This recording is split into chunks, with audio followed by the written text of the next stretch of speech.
Hello friends, welcome to my channel defence practice class. Defence practice class চ্যানেলের তরফ থেকে তোমাদের সবাইকে স্বাগত। প্রত্যেক দিনের মতো আজকেও চলে এসেছি আরেকটি নতুন ভিডিও নিয়ে, এবং আজকের এই ভিডিওতে আমরা আলোচনা করব ওয়েস্ট বেঙ্গল পুলিশ কনস্টেবল এবং কলকাতা পুলিশ কনস্টেবলের প্রি এবং মেন্স এক্সামের জন্য প্র্যাকটিস সেট নাম্বার 49। আজকে আমরা 49 নাম্বার প্র্যাকটিস সেট নিয়ে আলোচনা করব। আমাদের 1 থেকে 48 পর্যন্ত প্র্যাকটিস সেট হয়ে গিয়েছে। তোমরা যারা না দেখেছো অবশ্যই দেখে নেবে, আমি ডিসক্রিপশনে প্লেলিস্টের লিঙ্ক দিয়ে দেবো। এবং আজকের এই ভিডিওটি খুবই গুরুত্বপূর্ণ, কারণ বাছাই করা প্রশ্ন নিয়ে আমরা আলোচনা করব যেগুলো তোমাদের পরীক্ষাতে আসার চান্স খুবই বেশি। তো ভিডিওটি প্রথম থেকে শেষ পর্যন্ত দেখো এবং লাস্টে তোমাদের স্কোর নিচে কমেন্ট বক্সে কমেন্ট করে জানাবে। আজকের ভিডিওর ফার্স্ট প্রশ্ন দেখো, মাস্টার্ড গ্যাস কোনটি? এখানে 4টি অপশান রয়েছে। তোমরা যদি সঠিক উত্তর জেনে থাকো অবশ্যই নিচে কমেন্ট বক্সে কমেন্ট করে জানাবে। রাইট অ্যান্সার হয়ে যাবে অপশান বি, ইথিলিনকে বলা হয় mustard gas. Option B is the correct answer.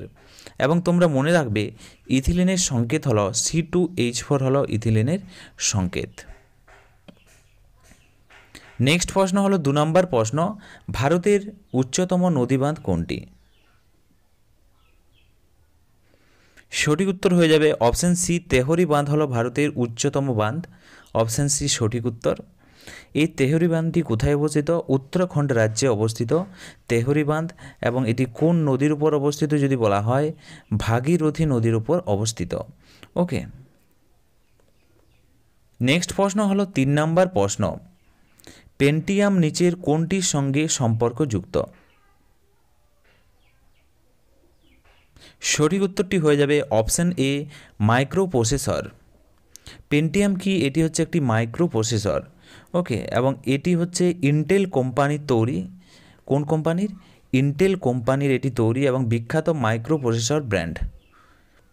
Next হচ্ছে 4 নম্বর প্রশ্ন, নিম্নলিখিত কোনটি ধাতু সবচেয়ে ভারী? কোন ধাতুটি সবচেয়ে ভারী যদি বলা হয়? এই প্রশ্নের সঠিক উত্তরটি হয়ে যাবে অসমিয়াম। অপশান বি সঠিক উত্তর। অসমিয়াম হলো পৃথিবীর সবচেয়ে ঘন এবং ভারী প্রাকৃতিক মৌল। Option B is the right answer. Next প্রশ্ন দেখো 5 নম্বর প্রশ্ন, বাংলার মুকুটহীন রাজা বলে অভিহিত কে? এখানে সঠিক উত্তর হয়ে যাবে অপশান এ, সুরেন্দ্রনাথ বন্দ্যোপাধ্যায়কে বলা হয় বাংলার মুকুটহীন রাজা। ওকে, তো তোমরা মনে রাখবে তার রাজনৈতিক অবদানের জন্য তাকে এই নামে অভিহিত করা হয়। নেক্সট প্রশ্ন দেখো 6 নম্বর প্রশ্ন, কোন ভাইসরয়কে উজ্জ্বল ব্যর্থতা বলা হয়? সঠিক উত্তরটি হয়ে যাবে অপশান সি, লর্ড লিটনকে বলা হয়। লর্ড লিটনের বিতর্কিত যে নীতিগুলো রয়েছে সে কারণেই তাকে উজ্জ্বল ব্যর্থতা বলা হয়। অপশান সি সঠিক উত্তর।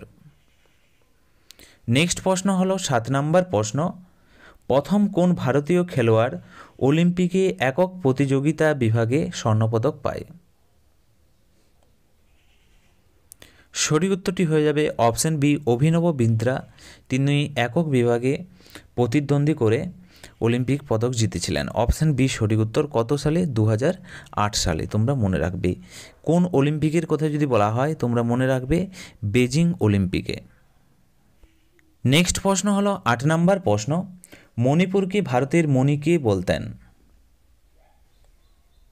সঠিক উত্তর হয়ে যাবে অপশান সি, পণ্ডিত জওহরলাল নেহরু মণিপুরকে ভারতের মণি বলতেন। Okay, option C is the right answer. মণিপুরের কথা যদি বলা হয় রাজধানী হচ্ছে ইম্ফল। ওকে, এবং তোমরা মনে রাখবে কেন মণি বলতেন। মণিপুরের যে প্রাকৃতিক সৌন্দর্য, সেই সৌন্দর্য মুগ্ধ হয়ে তিনি মণিপুরকে ভারতের মণি বলতেন। এবং তোমরা মনে রাখবে দ্য ডিসকভারি অফ ইন্ডিয়া কার লেখা? পণ্ডিত জওহরলাল নেহরুর লেখা। নেক্সট হচ্ছে 9 নম্বর প্রশ্ন, যাযাবর ছদ্মনামে কোন সাহিত্যিক লিখতেন? এই প্রশ্নের সঠিক উত্তর হয়ে যাবে বিনয় মুখোপাধ্যায়। অপশান এ সঠিক উত্তর। বিনয় মুখোপাধ্যায় একজন সাংবাদিক এবং ঔপন্যাসিক ছিলেন। অপশান এ সঠিক উত্তর। নেক্সট হচ্ছে 10 নম্বর প্রশ্ন, জৈন সাহিত্য কোন ভাষায় লেখা? সঠিক উত্তর হয়ে যাবে প্রাকৃত ভাষায় লেখা। Option B is the right answer. Jain ধর্মগুলো প্রধানত প্রাকৃত ভাষায় বিভিন্ন উপভাষায় লেখা হয়েছে। Option B is the right answer. Next প্রশ্ন হলো 11 নম্বর প্রশ্ন, পৃথিবীর যমজ গ্রহ কোনটি? সঠিক উত্তরটি হয়ে যাবে অপশন সি, শুক্র গ্রহ। শুক্র গ্রহ আকার, ভর এবং ঘনত্বে পৃথিবীর খুব কাছাকাছি, তাই একে পৃথিবীর যমজ গ্রহ বলা হয়। Option C is the correct answer. Next প্রশ্ন হলো 12 নম্বর প্রশ্ন, কোন গ্রহকে বামন গ্রহ বলে?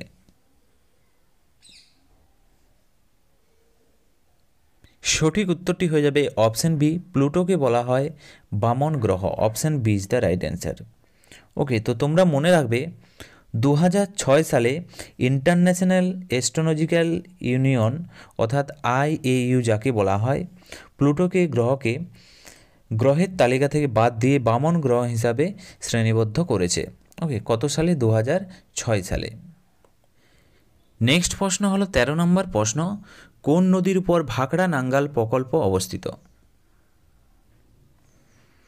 এই প্রশ্নের সঠিক উত্তর হয়ে যাবে অপশন ডি, শতদ্রু নদী। ভাকড়া নাঙ্গাল বাঁধ পাঞ্জাব এবং হিমাচল প্রদেশের সীমান্তে অবস্থিত এবং এটি কোন নদীর? শতদ্রু নদীর উপর নির্মিত। Option D is the right answer. Next প্রশ্ন হলো 14 নম্বর প্রশ্ন, বিশ্বের বৃহত্তম হ্রদ কোনটি? সঠিক উত্তরটি হয়ে যাবে অপশন এ, কাস্পিয়ান সাগর। এটি আয়তনে বিশ্বের বৃহত্তম হ্রদ। এটি আসলে একটি কি লবণাক্ত জলের হ্রদ। ওকে, নেক্সট প্রশ্ন হলো 15 নম্বর প্রশ্ন, রাজ্যসভার যে কোনো সদস্যের কার্যকাল কত বছর? সঠিক উত্তরটি হয়ে যাবে অপশন ডি, 6 বছর। রাজ্যসভা একটি স্থায়ী কক্ষ, এর 1/3 সদস্য প্রতি 2 বছর অন্তর অবসর নেয়। নেক্সট হচ্ছে 16 নম্বর প্রশ্ন, মানব শরীরের বৃহত্তম লালাগ্রন্থি কোনটি? সঠিক উত্তর হয়ে যাবে প্রশ্নের অপশন এ, পেরোটিড গ্রন্থি। এটি কানের নিচে অবস্থিত এবং এটি হচ্ছে বৃহত্তম একটি লালা গ্রন্থি। নেক্সট হচ্ছে 17 নম্বর প্রশ্ন, ইউগ্লিনার গমনাঙ্গ পদ্ধতি কি? সঠিক উত্তরটি হয়ে যাবে এই প্রশ্নের flagella. Option B is the right answer. Okay, ফ্লাজেলাই গ্ল্যান। তোমরা মনে রাখবে ইউগ্লিনার গমনের জন্য এর শরীরের সামনের দিকে একটি লম্বা লেজের মতো অংশ থাকে, যাকে কি বলা হয়? ফ্লাজেলা বলা হয়। ওকে, নেক্সট প্রশ্ন দেখো 18 নম্বর প্রশ্ন, মাস্টার্ড গ্ল্যান্ড কোনটি? সঠিক উত্তর হয়ে যাবে অপশন সি, পিটুইটারি। পিটুইটারি গ্রন্থি মস্তিষ্কের থেকে বিভিন্ন হরমোন নিঃসরণ এবং নিয়ন্ত্রণ করে, তাই একে মাস্টার্ড গ্ল্যান্ড বলা হয়। Option C is the right answer. Next প্রশ্ন হলো 19 নম্বর প্রশ্ন, সংবিধান সংশোধন পদ্ধতি সম্পর্কে আলোচনা করা আছে সংবিধানের কত নম্বর ধারায়? সঠিক উত্তরটি হয়ে যাবে এখানে অপশন বি, 368 নম্বর ধারাতে উল্লেখ রয়েছে সংবিধান সংশোধন পদ্ধতি। এবং এটি কোথা থেকে নেওয়া হয়েছে সংবিধান সংশোধন পদ্ধতি? তোমরা মনে রাখবে দক্ষিণ আফ্রিকা থেকে নেওয়া হয়েছে। ওকে, নেক্সট হচ্ছে 20 নম্বর প্রশ্ন, আন্দামান দ্বীপপুঞ্জের সর্বোচ্চ শৃঙ্গ কোনটি?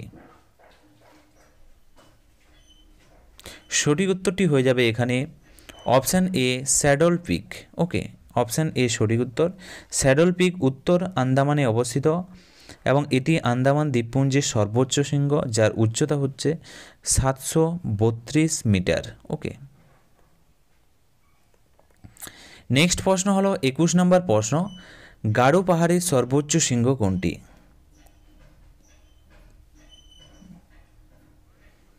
সঠিক উত্তরটি হয়ে যাবে অপশান ডি, নকরেক। ওকে, তোমরা মনে রাখবে নকরেক হলো মেঘালয়ে অবস্থিত। কোথায়? মেঘালয়ে অবস্থিত। ওকে, মেঘালয়ে অবস্থিত এবং এটি গারো পাহাড়ের সর্বোচ্চ শৃঙ্গ এবং এটি একটি সংরক্ষিত জীবমণ্ডল, তোমরা মনে রাখবে।